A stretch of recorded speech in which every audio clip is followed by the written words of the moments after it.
jauh perbedaan antara tanyo mat kuasa ngan gop mat kuasa.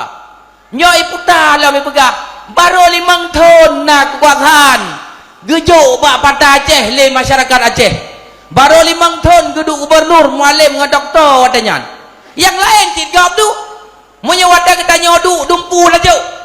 Dayah god, masjid god, mulasah god, jalan god, rumah dafa dum dedeng, lain-lain god. Tapi macam ikun wadah god tu hana god sapu pi sengap di bulan penyat. Nyau mana bu memana provokator tengah budaya nak Aceh untuk dipancung tanya Aceh untuk dipedalo Partai Aceh. Maka tanya gam bayi di negara Aceh dan di wilayah hotel ini wajib tamudang dan talawan kezalimannya untuk tak bebih bangsa Aceh. Hidup Partai Aceh. Nyo ke nyo yang berat tan nepam, berat tan ingat, nepegah bak bangsa di Bandung, nepegah bak saudara di Bandung bahwa Partai Aceh hansaban dengan partai-partai yang lain.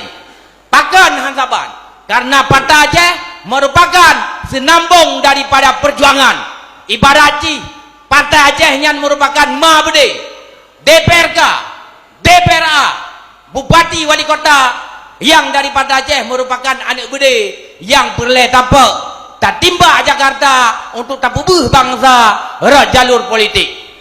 Uronyo long lakai izin bak pimpinan untuk long maju sebagai anggota DPD. Nyo pakal long maju ra DPD karena yang pun hana mengkait dengan partai politik. Tujuan long adalah untuk long nak mutu di Jakarta untuk kepentingan Aceh, untuk tak pujuang masalah MOU dan UPA. Menyo tak maju ra partai politik, nyo partai tak mutu kreuh-kreuh tentang masalah Aceh di PAW tu.